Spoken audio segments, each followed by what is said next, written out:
Now, guaranteed wide awake here in the studio is today's guest, Patrick Cowden. Patrick spent years as a high-flying manager, and he's now a best-selling author on the topic of work and corporate culture. Patrick, thanks very much for joining us. Thank you, Helena. Now, firstly, it seems that young people want to have fun in the workplace, and the older generation seems intent on continuing to work. Is that really the case? Well, I think fun is probably not exactly the right word. I think they're searching for sense of purpose and meaning. And the interesting thing is that connects both generations, because the older generation is looking for the same thing. They don't want to just quit and stop everything their life purpose has been about. They want to continue. So I think connecting those two potentials of the young, the vitality, and the older with the wisdom, that's an interesting challenge for the future. Could that potentially be also a nice way of putting a spin on things? For example, we do see a lot of young people who are stuck in this vicious circle of unending internships, and then perhaps the older generation who simply don't stop working because they can't make ends meet, perhaps. Well, I think jumping from one internship to the next is a way of expressing that search. That search for meaningfulness.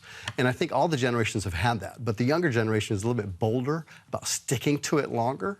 And I think that the older generation, as they can recognize the potentials coming from Gen Y, I think it would activate the older generation to go further and to give more than they have before. And I think it's the challenge to the organizations to find an environment that can activate that for all the generations in the company. Absolutely. German companies have been sounding the alarm about the potential of skilled workers retiring, and they're not having the young professionals coming in to fill those jobs. So how do we attract and retain young talent? Well, I think that's one of the elements, is attracting the talent. But I think the other element is activating everything that's there. If 85% of people aren't activated in quality and engaged, the bigger question for current organizations is not filling the smaller gap, but activating the bigger piece of the organization across all generations, men and women, everybody going further than they've ever gone before. That's fun. You've held leadership positions at Deutsche Bank, at Dell, at Hitachi. You're somebody who knows what it's like to do 80-hour work weeks and have back-to-back meetings, for example. So how did you manage it personally?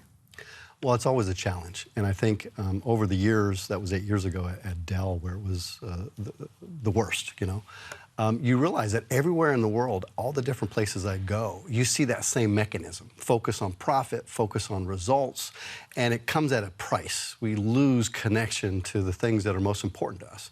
And at some point, you get sick, you get burnt out.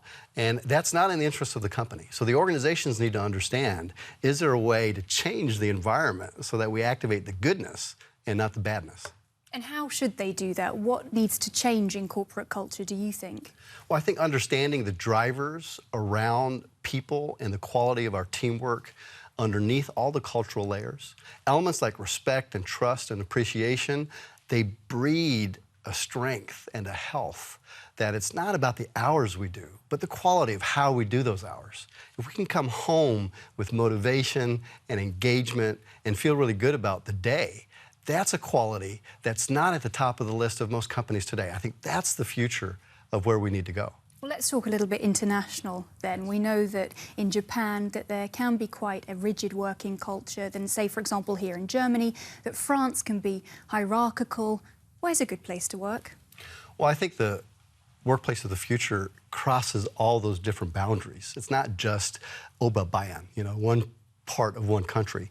I think these cultures, as they come together in the globalization, we see a huge human potential underneath, that respect element, that trust element.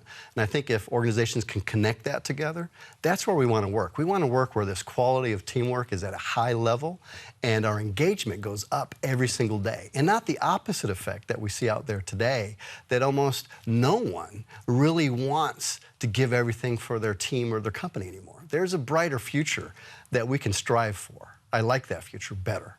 Thank you very much for joining us, Patrick Cowden. Thank you, Helena.